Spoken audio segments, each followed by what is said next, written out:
L'annonce d'hier en France par Emmanuel Macron, président de la République française, de la fin officielle de l'opération Barkhane et le léger remaniement du gouvernement KLM de Tambela sont largement commentés dans les parutions du jour.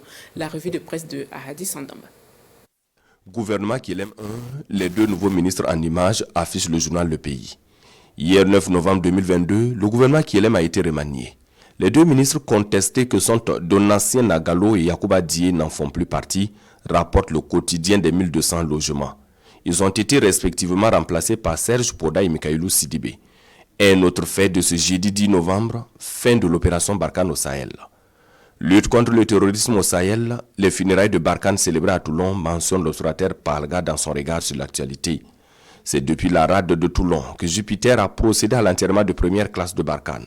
On pourrait même opposer à celui qui avait dit au sujet de l'OTAN qu'elle était en état de mort cérébrale, que Barkhane était en réalité mort depuis un certain temps, depuis notamment que les 5000 éléments de cette force ont été obligés de quitter le Mali, estime le doyen des quotidiens burkinabé. C'est juste un changement et affinement de la lutte antiterroriste au Sahel, estime aujourd'hui Ofaso pour sa part. Le continent change car excite Barkhane. Et le contenu connaît aussi une métamorphose, une sorte de transmutation, car l'opérationnel militaire sera corrélé à l'équipement, à la formation, à la coopération, au renseignement. Et Macron veut que la France sorte vainqueur dans la lutte informationnelle, dans laquelle ses adversaires excellent via des jeux de miroir, des bois de trolls, bref, pas des infos nauséeuses, savamment distillées pour dézinguer l'influence française, et c'est pourquoi ce volet sera, foi de Macron, au rang de fonction stratégique.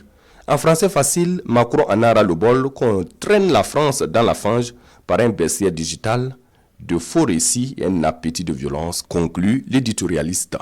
Si la fin de l'opération Barkhane pouvait rimer avec la fin de la présence militaire française en Afrique, ce serait une très bonne chose pour le continent, estime le journal Le Quotidien. En effet, l'opération militaire Barkhane, créée il y a 9 ans pour lutter contre les groupes terroristes, est une grande déception au regard du constat sur le terrain au Mali, au Burkina et au Niger. D'ailleurs, même en France, au niveau de l'opinion publique et des hommes politiques, des voix s'élèvent pour dénoncer cette présence encombrante et inutile de l'armée française en Afrique, renchérit le journal.